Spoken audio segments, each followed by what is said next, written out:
함께 나눌 하나님 말씀은 구약성경 시편 50편 23절 말씀입니다. 감사로 제사를 드리는 자가 나를 영화롭게 하나니 그의 행위를 옳게 하는 자에게 내가 하나님의 구원을 보이리라. 아멘. 사랑하는 성도 여러분, 한 주간 평안하셨습니까? 우리 하나님의 은혜와 놀라운 복이 우리 모든 성도들의 개인과 가정 또 자녀와 일터 위에 날마다 함께 하시기를 주님의 이름으로 축복합니다. 우리 한국에 많은 영화들이 1년이면 개봉을 하죠. 그런데 그 영화들 중에 왕왕 1000만 명 넘는 사람이 보는 영화들이 있습니다. 올해도 우리나라에 귀신 도깨비 나오는 오컬트 영화라고 하는 그 영화가 1000만 명 넘었다고 해서 유명해졌죠. 근데 대부분 이렇게 1000만 명 넘는 영화들은 되게 상업 영화로 분류가 됩니다. 근데 이제 반면 상업 영화가 아닌 비상업 영화, 다큐멘터리라고도 하고요. 극 영화가 아닌 것으로 우리나라 사람이 제일 많이 본 영화가 있는데요. 거의 2등과 하는 격차가 엄청나게 크고요.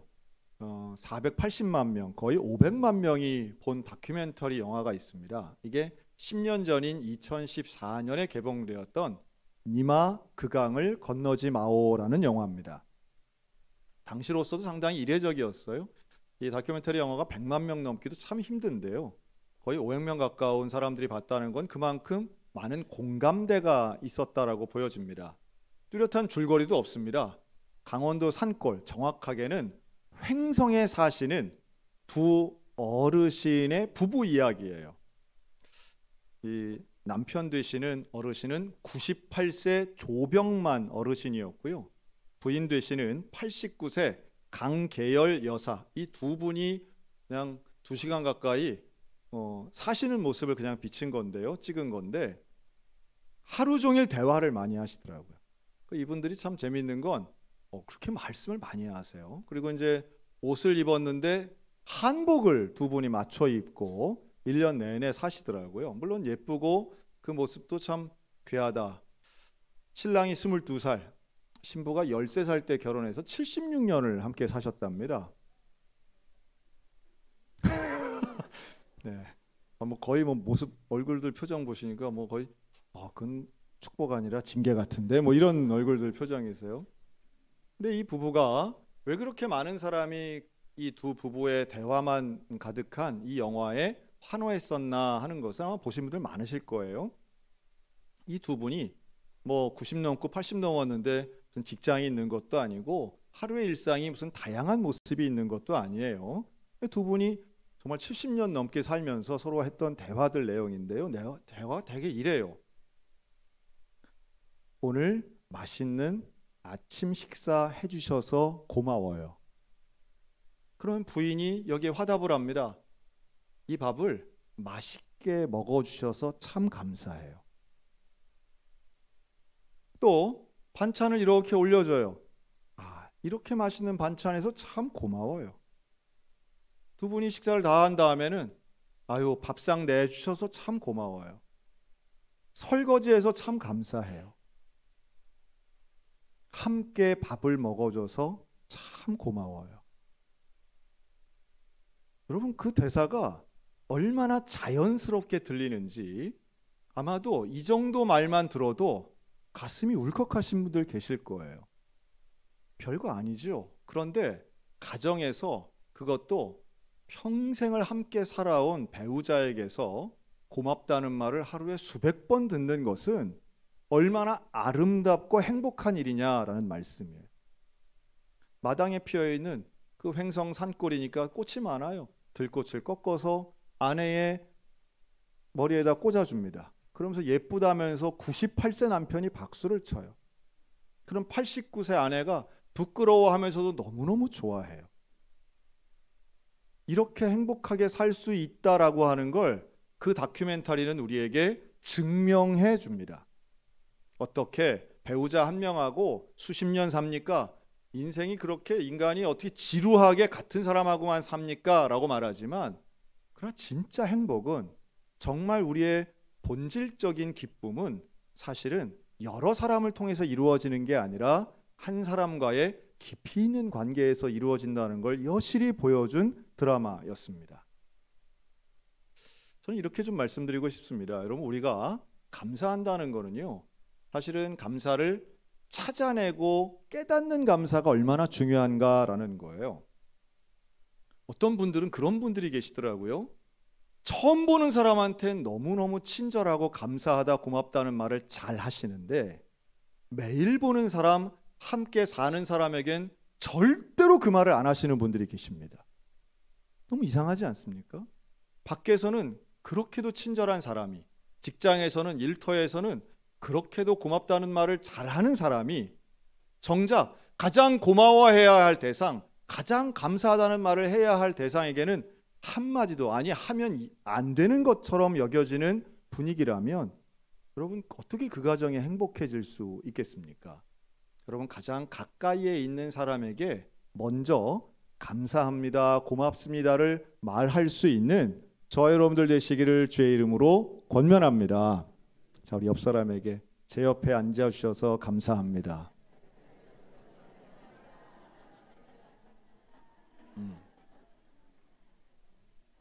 이 재밌는 게요, 이것도 옆에 남이 앉아 있으면 잘하세요.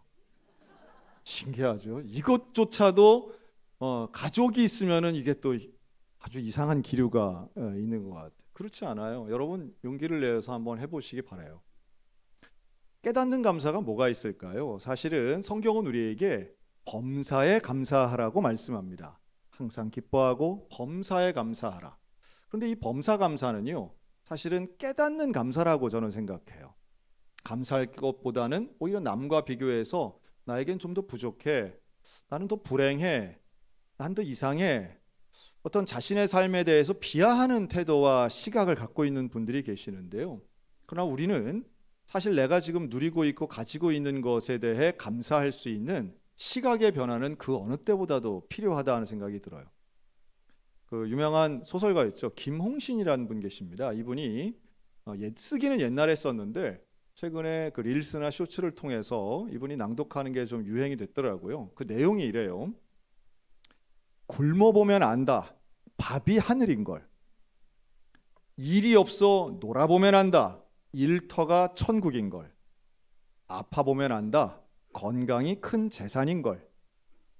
이별해보면 안다, 그이가 천사인 걸. 지나보면 안다, 고통이 추억인 걸. 잃은 뒤에 안다, 그것이 참 소중한 걸. 여러분, 우리는 지금 내가 가지고 있고 지금 내 곁에 있는 것의 소중함과 가치를 종종 외면하거나 깜빡 잊어버릴 때가 있는 것 같아요. 인간이 참 어리석어서 상실한 후에야 그게 참 귀한 것이었구나, 그게 참 좋은 것이었구나라는 것을 뒤늦게 깨닫는단 말이죠.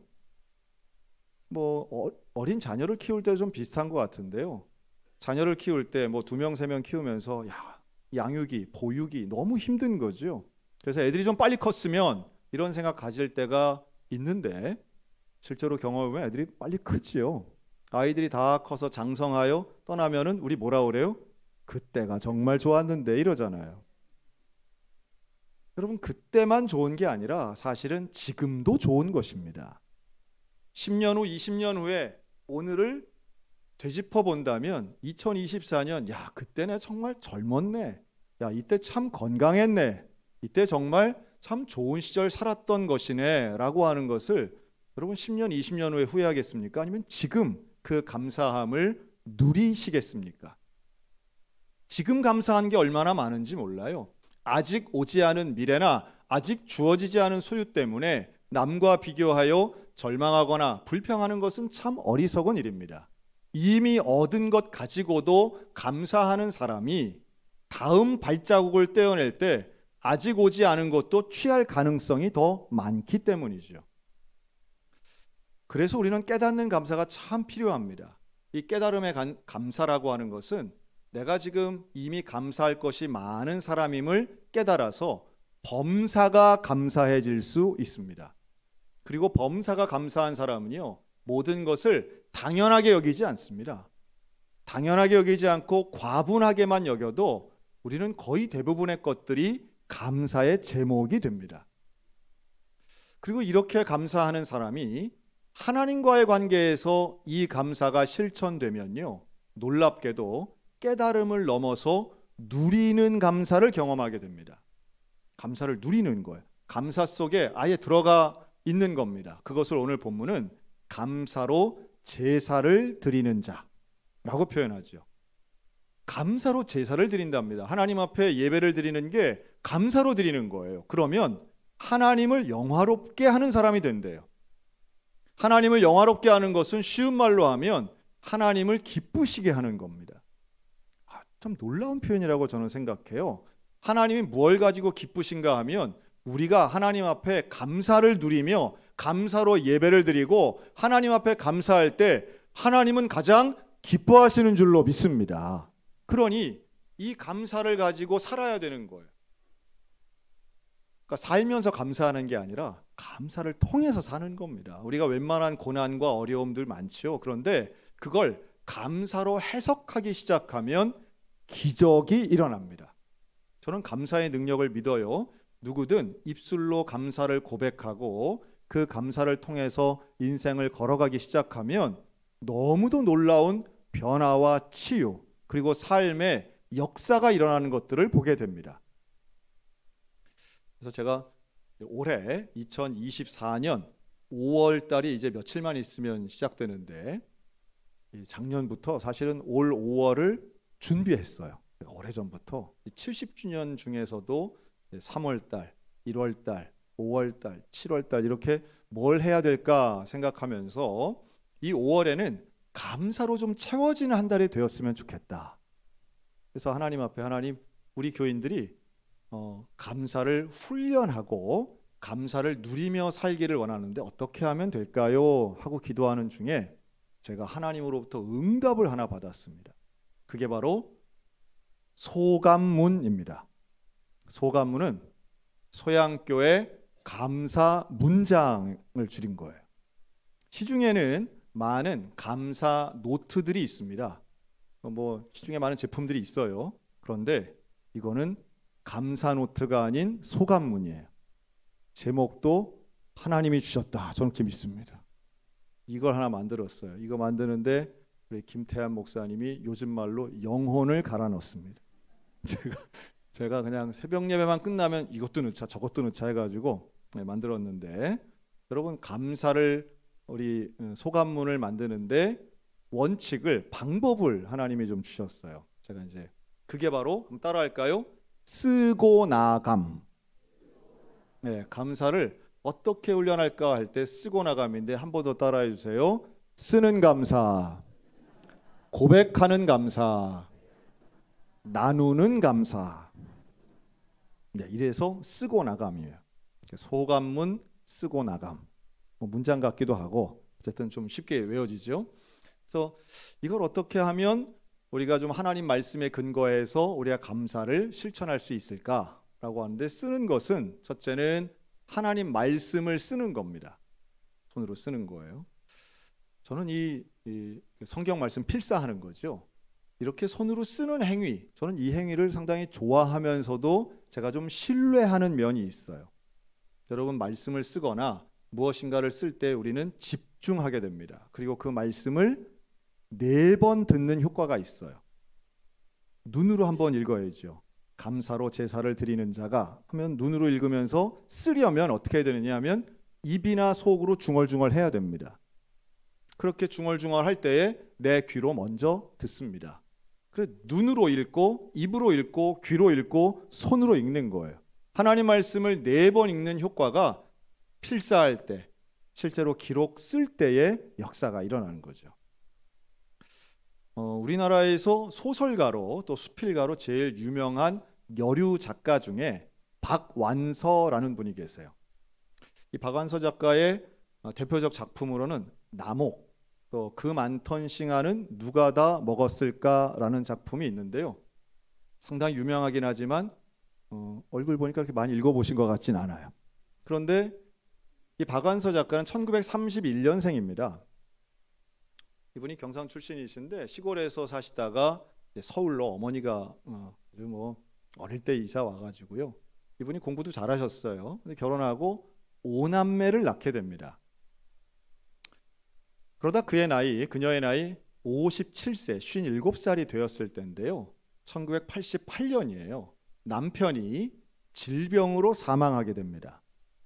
그런데 놀라운 건 남편이 돌아가시고 3개월 후에 26살짜리 아들, 즉 5남매 중에 4녀 1남이었는데요. 그 하나인 아들이 당시에 의대를 졸업하고 마취과 전문의 과정을 밟고 있던 이 26살 아들이 갑자기 심장마비로 죽게 돼요. 큰 슬픔과 충격에 빠졌죠. 물론 나머지 자녀들도 다 성장해서 결혼도 하고 손자도 있던 때였습니다. 그런데 아들의 죽음은 이 박완서 작가에게는 말 그대로 하늘이 무너지는 일이었습니다. 이걸 그녀의 작품에서는 뭐라고 표현했냐 하면 참척이라고 하는 단어를 사용하더라고요. 참척은 하늘로부터 징벌받은 사람을 의미하는 단어입니다. 도저히 이해되지 않는 바로 그때에 딸들 넷이, 4명의 딸들이 손자들을 데리고 와서 이 어머니를 위로합니다. 그런데 전혀 위로가 되지 않아요. 이 박완서 작가는 이 슬픔을 가눌 수 없어서 자기 나름대로의 방식으로 살 길을 찾아보는데 그게 바로 글쓰기였습니다. 그리고 아들 잃은 슬픔을 그는 한 글자 한 글자 눌러 쓰고 그것을 책으로 발간했는데요. 1991년에 나온 한 말씀만 하옵소서라는 책입니다. 얇은 책인데요. 금방 읽을 수 있는 책이에요. 그런데 이 책의 첫 페이지에 박완서 작가는 이렇게 써요. 이 글은 소설도 아니고 수필도 아닌 나의 일기입니다. 그런데 내용 전체가요, 온통 하나님을 저주하는 거예요. 하나님이 계신데 내 자식을 뺏어가다니 있을 수 없습니다. 하나님이 계시다면 이런 일은 있을 수 없습니다. 그리고 온통 슬픔에 대한 고백이에요. 딸들이 와서 엄마 이렇게 하면 엄마도 큰일 나. 같이 모시고 여행을 갑니다. 그리고 식당에 가서 음식을 사 먹입니다. 그런데 이 박완서 작가의 글은 그렇게 써 있어요. 아무리 맛있는 걸 먹어도 내가 이 음식을 먹고 하루를 더 사는 게 오히려 죄 짓는 것 같다.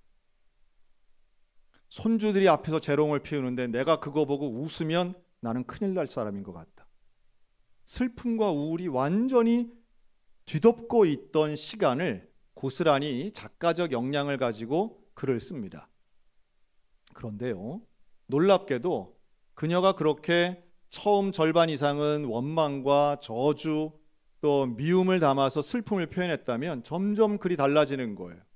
그리고 이 책의 마지막 문장에는 그렇게 하나님 앞에 도대체 이런 일이 왜 일어나느냐고 애통하며 호소하고 질문했던 그녀의 책 마지막 구절은 이렇게 끝납니다. 주여, 저에게 다시 이 세상을 사랑할 수 있는 능력을 주셔서 감사합니다. 로 끝나요. 세상의 그 어떤 것도 위로받을 수 없는 가장 극단적인 슬픔 속에서도 작가는 글을 쓰면서 자신의 생각을 집중하고 그 가운데에 하나님에 대한 원망으로 시작했지만 하나님을 발견하고 세상을 사랑하는 능력을 회복하는 감사를 경험하게 되었다고 저는 봅니다. 여러분, 쓰는 행위를 좀 신뢰해 보셨으면 좋겠어요. 특히 하나님 말씀을 쓰는 것, 그리고 그 말씀을 쓰는 가운데에, 성경 말씀을 쓰는 가운데에 내게 그 말씀이 인생 가운데 해석되어서 감사를 고백하는 일, 여러분 이건 참 놀라운 경험을 하시게 될 겁니다. 내 삶에 있는 아주 사소한 일이라도, 아주 작은 일이라도 그것을 감사로 고백하기 시작할 때 삶을 바라보는 태도와 시각이 분명히 달라질 것입니다. 질병이나 혹은 부족함이나 문제나 갈등 상황을 바라보는 시각과 태도가 달라지게 되면 그 가운데에서도 사랑과 용서를 말씀하시는 하나님을 발견하게 될 것이고요. 상황과 상관없이 감사를 통해 저주나 불평의 인생이 아닌 다시 새로워지는 소망의 인생을 누리게 될 것이라는 거예요. 그래서 이번 5월 한 달간 이제 5월 1일부터 시작하는데요. 한 달 동안 이 소감문 감사 노트를 여러분 쓰시면서 하나님 말씀이 내 삶에 관통하고 해석되어서 감사로 해석되어 그 감사를 고백할 수 있는, 그래서 가장 가까이에 있는 가족이든 이웃이든 동료든 또 멀리 있는 형제든 감사를 고백할 수 있는 놀라운 실행이 있으시기를 주의 이름으로 축원합니다. 그리고 이게 세 가지만 계속 반복해서 하면 또 동력이 떨어질까 봐 여기에 일주일에 하루씩은 미션을 드립니다. 매주 수요일마다 미션이 있어요.